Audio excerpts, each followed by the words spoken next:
Este es el cuartel general de la educación pública, digamos, de principios del siglo XVI. A diferencia de otros grandes espacios culturales del centro histórico, este desde su primera piedra fue concebida como una escuela, como un espacio cultural. Otros han sido palacios de gobernantes, de personas ilustres de la época transformados en centros culturales. Este desde el siglo XVI es un centro cultural. Los jesuitas comienzan su proyecto educativo, digamos, de excelencia. Esa era la idea de los jesuitas. No era solo, digamos, convertir al cristianismo o educar en el cristianismo, como era la tarea de dominicos y franciscanos, sino educar en el sentido más amplio del conocimiento. De manera que los primeros libros, las primeras ediciones de los libros científicos, del pensamiento más avanzado de la época de la Ilustración, pasaban por este recinto. Tan es así que por el transcurso de los años aquí empezó también a fraguarse la independencia de México. Por esta escuela pasó, por ejemplo, el cura Hidalgo o José María Morelos. Imagínense que en este colegio una noche los ejércitos del rey tocan a la puerta, entran a este palacio y expulsan a todos los maestros y catedráticos del colegio de San Ildefonso. Los llevan a Veracruz, de Veracruz los desembarcan en España y de España son expulsados. Pero el pensamiento de la independencia su semilla ya había prosperado aquí, a pesar de que en este espacio, a espaldas de donde estoy yo hablando, o delante de donde yo estoy hablando, estaba la biblioteca más importante de entonces de la Nueva España, que fue prácticamente destruida. Se buscaban los libros donde se hablaba de alguna manera de laicidad, del mundo de la ciencia, etcétera, que ponían en riesgo el pensamiento único, oscuro del clero de entonces. Buen día, jóvenes en TV. Ya estamos de vuelta. Querido Matías, buenos días. Con mucha vida para continuar con este ciclo eterno de morir y renacer, construir y deconstruir conocimientos. ¿Qué tal, jóvenes en TV? Pamela, como siempre, muy contento de compartir este proceso, esta exploración a la cultura, a la ciencia y a las humanidades contigo.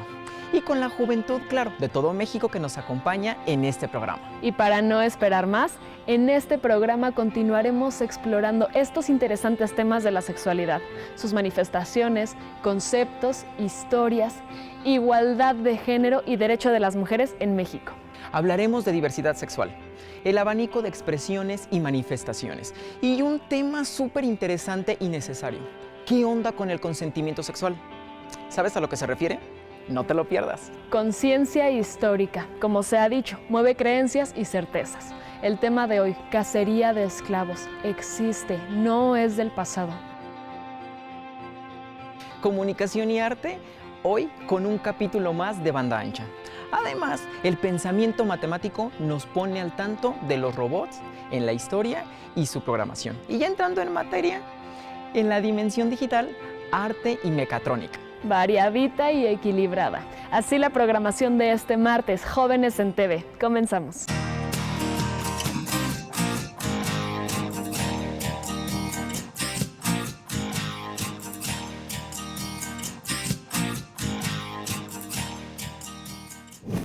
Matías, ¿tú qué recuerdas de tu adolescencia?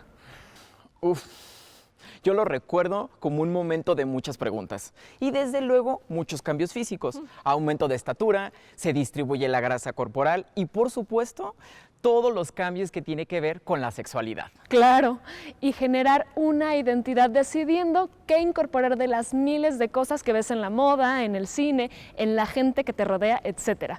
Tenemos que decidir con qué nos identificamos y con qué no. Así es, poco a poco vamos construyendo nuestra identidad y por supuesto descubrimos nuestra orientación sexual. La diversidad sexual es el tema que abordaremos el día de hoy en nuestro segmento de responsabilidad social, cívica y ética. Nos acompañará un psicólogo especialista en diversidad de género para resolver todas tus dudas. También te presentaremos un glosario de las siglas que seguro has visto, pero seguro y tal vez no lo tienes todas claras. Sexo, género, identidad de género, expresión de género y orientación sexual son algunas de las nociones de las que hablaremos a continuación.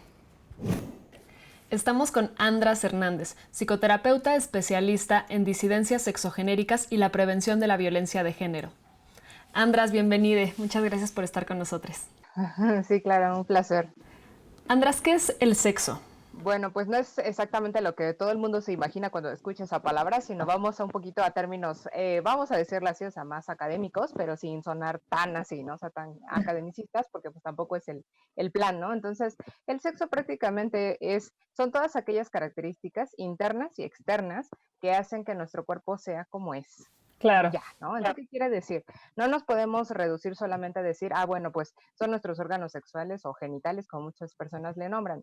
No nada más eso es el sexo, ¿no? O sea, muchas personas por mucho tiempo han pensado que solamente es eso y no es así, porque el sexo sí se ha descubierto que tiene mucho que ver, por ejemplo, a nivel cerebral, gonadal, es decir, o sea, con nuestros ovarios o testículos en dado caso, si es que los hay, porque a veces puede ser que no los haya, ¿no? También tiene que ver con los órganos sexuales externos, es decir, lo que alcanzamos a ver, y los órganos sexuales internos, lo que no alcanzamos a ver. También tiene que ver con las hormonas, tiene que ver con nuestros cromosomas, o sea, tiene que ver con un montón de cosas. Ok.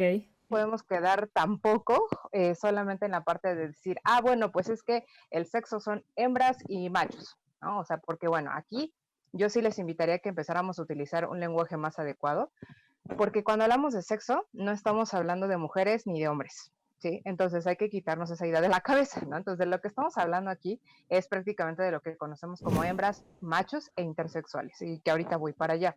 Ahora, algunas personas me van a decir, ¿cómo que hembras y machos?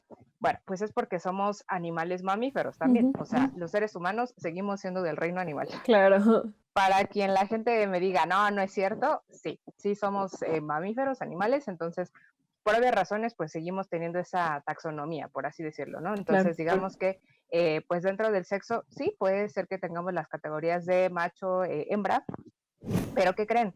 También hace ya unos años se ha descubierto que no son los únicos sexos, por así decirlo, y que tampoco podemos hablar específicamente de ellos tampoco.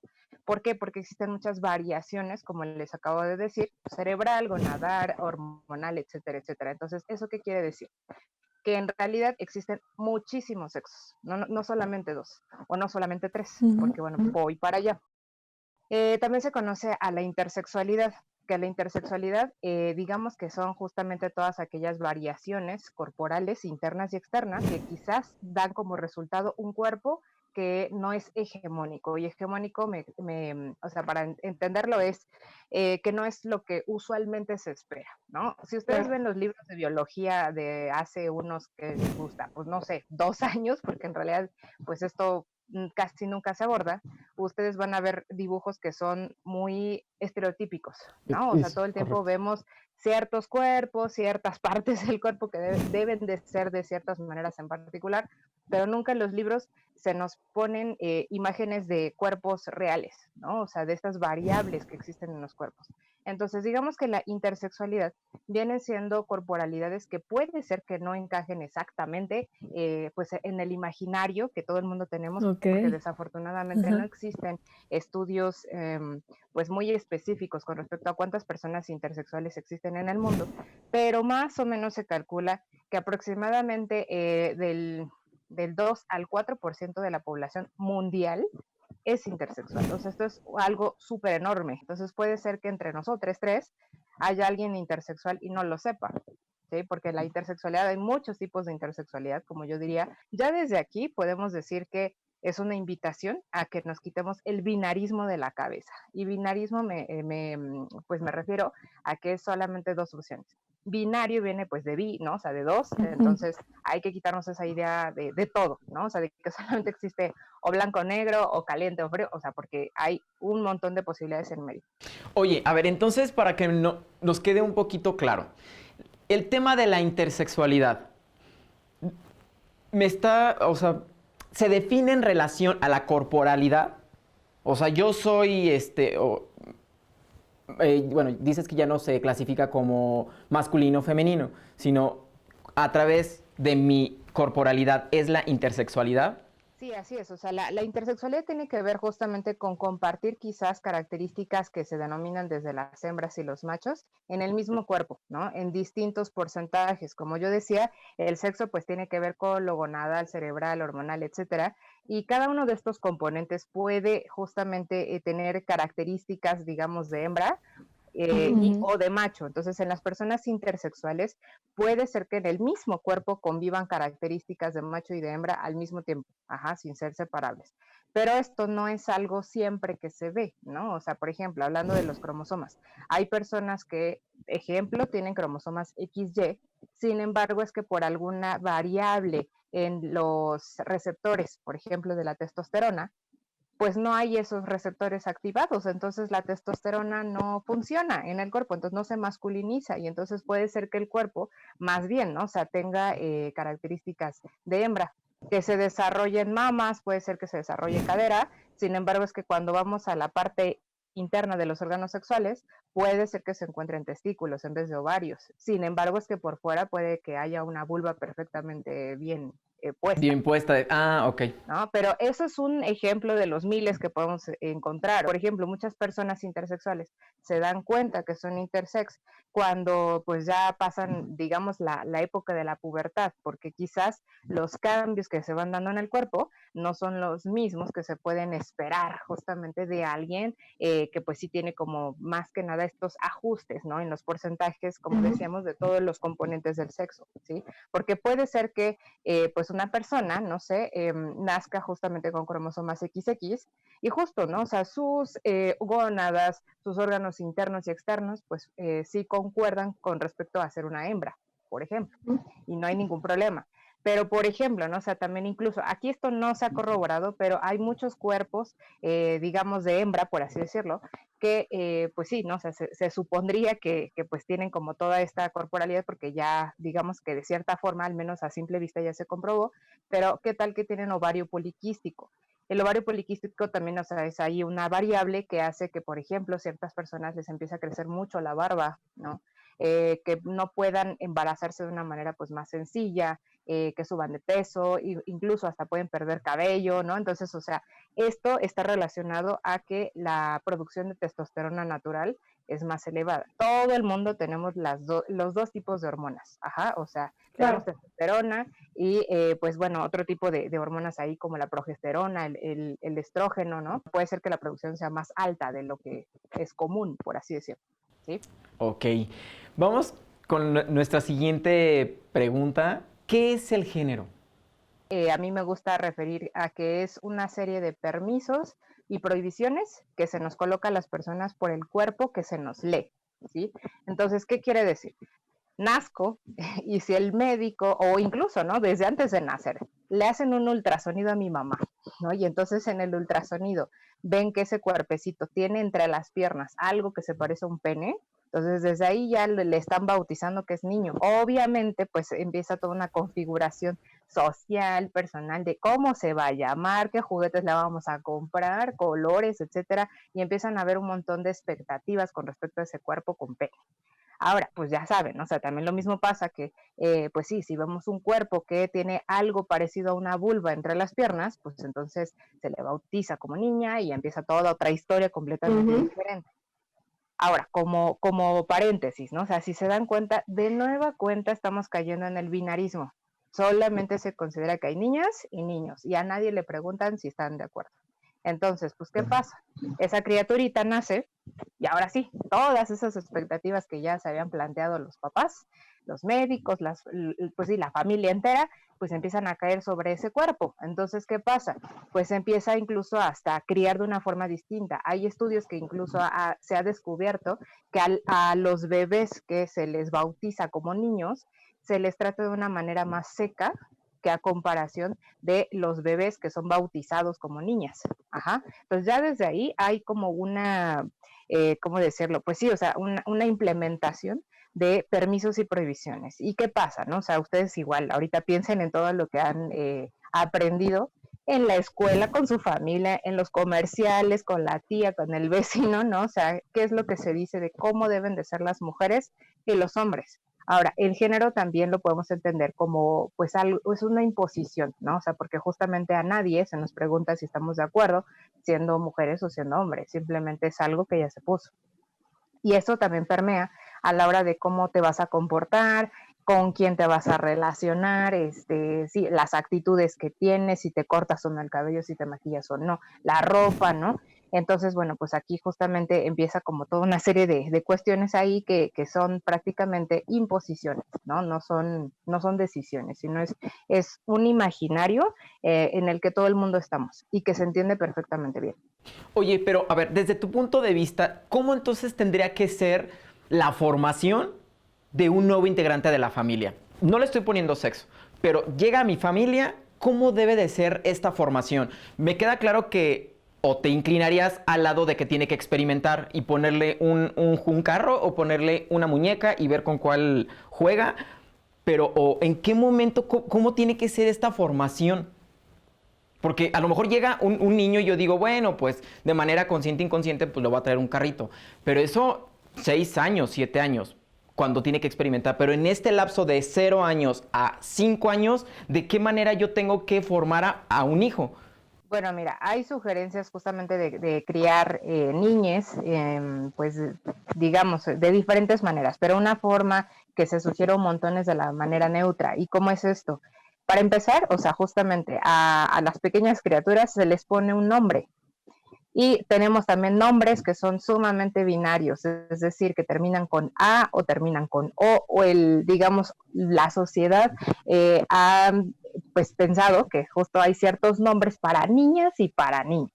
¿Qué podemos hacer? Ocupar nombres neutros, ¿no? O sea, es decir, pues sí, o sea, meternos a internet o si, no sé, tenemos alguna religión en particular, bueno, pues irnos a leer los libros sagrados y leer por ahí algo que nos inspire, o sea, yo, digamos, sí, estoy como acorde a estas propuestas, que es como estos nombres neutros están en todas partes, ¿no? O sea, no obligar a esa pequeña criatura a tener un nombre que ya tiene, digamos, como implantado un género, ¿sí? Claro.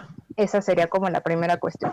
La segunda cuestión, también hay estudios que pues ya tienen bastante tiempo, incluso, o sea, desde los años 70 se empezó a investigar, o incluso hasta desde antes, pero en los años 70, que fue un poquito este boom de la sexualidad, se empezó a investigar qué onda con esto de pues la identificación, que bueno, después me gustaría como ahondar un poco más, es decir, o sea, cómo es que las personas podemos colocarnos o descolocarnos de este binarismo de género, ¿no? O sea, entonces, bueno, justamente este tipo de estudios dicen que personas pequeñas, ¿no? O sea, las infancias pueden estarse ya identificando con algún género o con ninguno desde que tienen incluso 3 años, no más, ¿sí? Entonces, para esto, como paréntesis, sí me gustaría como invitarles a quitarnos esta idea adultocentrista de la cabeza. Y por adultocentrista me refiero a pensar que solamente las personas adultas mayores de 18 años y menores de 65 años son las que tienen el poder de decisión. Entonces, digamos que las ideas que importan, por así decirlo, son aquellas que dan les adultos mayores de 18 años. Y además también pasa que, supongamos, yo tengo, pues sí, ¿no? O sea, tengo 29 años, pero puede ser que me tope a una persona que tenga 43 y me invalide justamente mis vivencias y todo porque tengo 29 años y no tengo 43. Andras, definitivamente es muy interesante esto que estás mencionando, que la llegada de un nuevo integrante a la familia debe ser una educación de manera neutra. Por eso te pido que hagamos un paréntesis a la entrevista y nos acompañen a ver la siguiente cápsula. Tal vez has escuchado la expresión LGBTTI. Se trata de una sigla compuesta con la inicial de varias palabras que hacen referencia a las diferentes preferencias, orientaciones sexuales, identidades de género y condiciones biológicas. LGBTTI se usa para definir la diversidad de manifestaciones y expresiones en torno a la sexualidad. Significa lésbico, gay, bisexual, transexual, transgénero, travesti e intersexual. Vamos a desglosarla. LGB engloba orientaciones y preferencias sexuales. La letra L corresponde al lesbianismo, concepto que se refiere a mujeres lesbianas que se sienten atraídas erótica y o afectivamente por otras mujeres. La letra G es la inicial de gay, concepto que define a hombres que se sienten atraídos erótica y o afectivamente por hombres. La B se refiere a la bisexualidad. es decir, cuando una persona se siente atraída erótica y o afectivamente por hombres y o mujeres. Las 3 T's pertenecen a transexual, transgénero, que son identidades de género, y a travesti, que corresponde a una expresión de género. Transexual es el término que se designa a las personas cuya biología no corresponde con su identidad de género y que pueden realizar un cambio en ella para adecuarla. Transgénero son las personas cuya biología no corresponde a su identidad de género, pero no buscan hacer ninguna modificación para adecuarla. Travestis son personas que se representan a sí mismas vestidas con atuendos o vestimentas de un género considerado distinto al suyo, sin que esto implique necesariamente una orientación o preferencia homosexual. Hombres que visten con ropa de mujer o mujeres con ropa de hombre. La letra I corresponde a intersexualidad, que define una condición biológica, variaciones corporales de las características sexuales, ya sea en genitales, gónadas, niveles hormonales o cromosomas, que pueden o no dar una apariencia atípica respecto al estándar de la corporalidad femenina o masculina culturalmente vigente. Qué bueno que siguen con nosotros y seguimos platicando con Andras. Andras, gracias por continuar y estamos platicando de esta educación neutra. Vamos con esta siguiente inquietud. ¿Qué diferencia hay entre identidad de género y orientación sexoafectiva? La identidad de género es algo súper personal, no es algo que se vea a simple vista, sino que tiene que ver con cómo yo me puedo ajustar o no, o me quiero descolocar de ese binarismo que ahorita estábamos platicando, ¿no? Porque digamos que es el único referente, al menos que tenemos aquí en la ciudad. Si nos fuéramos a otro lugar, entonces pudiera ser diferente, ¿no? O sea, digo, por ejemplo, si estuviéramos en Oaxaca, en el Istmo de Tehuantepec, y tuviéramos esa cultura, pues muy probablemente muchas personas, o no sé, o sea, es un decir, pudiera estarse también identificando con lo mushe, ¿no? O sea, porque lo mushe viene siendo otra representación. Entonces, pues digamos que la identidad de género es eso, ¿no? O sea, es una percepción muy personal, muy al interior, para saber si nos colocamos dentro de ese binarismo o nos salimos o lo combinamos, pero también me gustaría que definamos entonces cuál es la orientación sexoafectiva, porque también suele confundirse y se suele pensar que todas estas características que empezamos a nombrar, incluyendo el sexo, digamos que es como en las matemáticas y entonces, no sé, es un decir A más B es igual a C y no es así. O sea, todas estas características que estamos nombrando son completamente independientes las unas de las otras, pero todo el mundo las tenemos. Aquí vamos con la orientación sexoafectiva. Esto se refiere justamente a la posibilidad, capacidad, ¿no? De podernos enamorar y también involucrar sexualmente incluso, ¿no? O sea, con alguien. A mí me gusta mucho nombrarlo así, orientación sexoafectiva, porque no nada más estamos hablando de lo sexual. Muchas personas piensan que justo, ¿no? O sea, si nos hacemos novies de alguien, entonces a fuerzas vamos a tener relaciones sexuales con esa persona. Y no necesariamente, o sea, también puede ser que vivamos todo un proceso de enamoramiento sin tener la parte de atracción sexual, y es completamente válido, ¿sí? Entonces, la orientación sexoafectiva es esta parte de sentirnos atraídos hacia la parte emocional, intelectual, sexual de alguien, ¿sí? Entonces, pues también aquí podemos hablar de, pues, orientaciones sexuales muy básicas y bueno, pues también incluyendo algo que también se deja de fuera, que es la asexualidad. Ok, bueno, pero a ver, entonces, justamente me gustaría regresar un poquito a la parte de identidad, ¿no? O sea, porque bueno, ya decíamos que es algo muy personal. Entonces, ¿qué pasa? Aquí dentro de la identidad tenemos a las personas cisgénero, que vienen siendo todas aquellas personas que se identifican con ese género que se les puso al nacer, ¿no? Es decir, ok, tienes una vulva entre las piernas, se te dijo que eras niña y ok, tú vas creciendo con el tiempo y dices, sí, soy una niña y entonces me convierto en mujer, perfecto. Eso es un ejemplo de persona cisgénero. Ahora, cisgénero no es una grosería, ni es algo como para identificar de mala manera a las personas, y esto sí me gusta aclararlo, porque también hay pues muchas otras personas que se sienten como pues invadidas, juzgadas por nombrarles de esta manera, pero simplemente es una clasificación que pues es para distinguir que, por ejemplo, también dentro de la identidad sexogenérica existimos las personas trans, ¿no? Y bueno, ¿quiénes somos las personas trans? Somos todas aquellas que no nos identificamos, digamos, como permanente, exclusiva o integralmente con ese género que se nos puso al nacer o que se nos impuso. Puede ser que supongamos, a mí me impusieron el género hombre, pero ¿qué tal que yo no me vivo o no me veo como hombre en mi interior? Y entonces, ¿qué tal que yo me identifico como una persona no binaria? Esto quiere decir, o sea, bueno, para definir persona no binaria, es toda aquella persona que justo no se identifica integral, permanente o exclusivamente con el ser mujer o el ser hombre, ¿sí? Quiere decir que puede ser que se identifique con dos géneros al mismo tiempo, o puede ser que se identifique con algo fuera de este binarismo de género, ¿no? O sea, puede ser que tenga una identidad propia que solamente la propia persona puede explicar, puede ser que se identifique con 3, 4 o 5 o más géneros y está perfectamente bien, etcétera, ¿no? Entonces, una persona no binaria es aquella que se va a salir de este binarismo de género, ¿de acuerdo?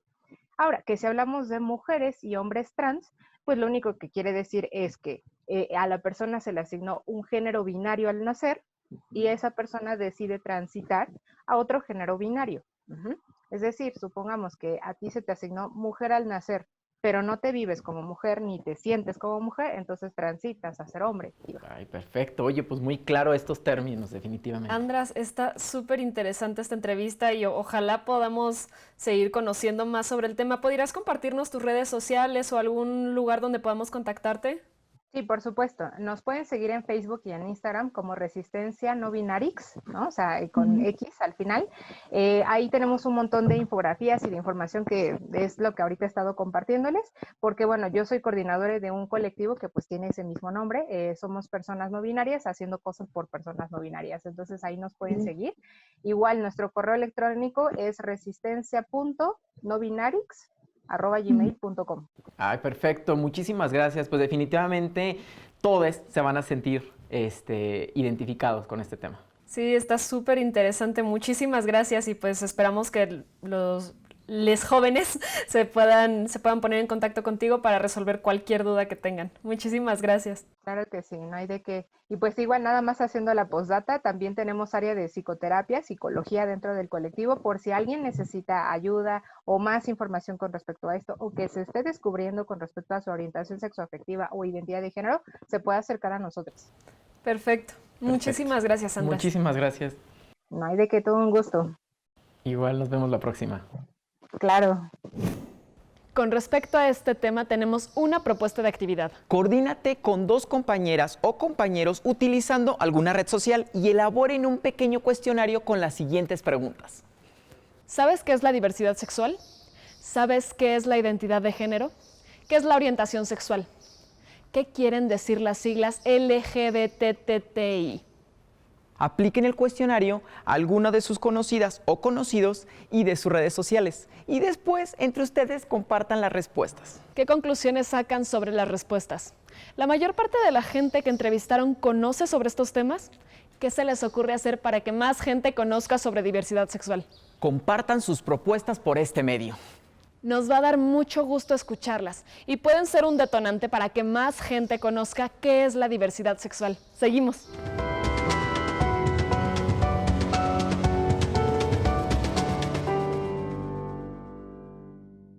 Comenzamos esta sección hablando de la adolescencia, porque sabemos que es una etapa donde empiezan muchas de las preguntas que revisamos hoy. Ante la diversidad sexual, los cambios del cuerpo, inquietudes y dudas, lo mejor es informarse para un mejor y más responsable ejercicio de nuestra sexualidad. En México, las personas tienen los mismos derechos y obligaciones ante la ley, sin importar su género, expresión de género o preferencia sexual. Falta que eso se viva y sea una realidad. No solo la Constitución en su artículo 5 lo marca, instituciones de gobierno como la Comisión Nacional de los Derechos Humanos, CNDH, o el Consejo para Prevenir y Eliminar la Discriminación de la Ciudad de México, COPRED, han emitido pautas y recomendaciones como la Cartilla de Diversidad Sexual. Para lograr un cambio en la educación, es importante tener presente que los derechos sexuales son, considerando toda su diversidad, derechos humanos. En este segmento de responsabilidad social, cívica y ética de Jóvenes en TV, hemos hablado de valores democráticos como la igualdad, la pluralidad y la tolerancia. Nuestro país es diverso en muchos sentidos y la diversidad sexual es una manifestación más de nuestra sociedad. Con esta conclusión terminamos este segmento. Más adelante continuaremos con la reflexión en el capítulo de la igualdad de género en México y los derechos de las mujeres. Pero antes, no te pierdas una interesante historia de esta ciudad que es de todos los mexicanos. Una ciudad aparte, la Ciudad de México en el tiempo.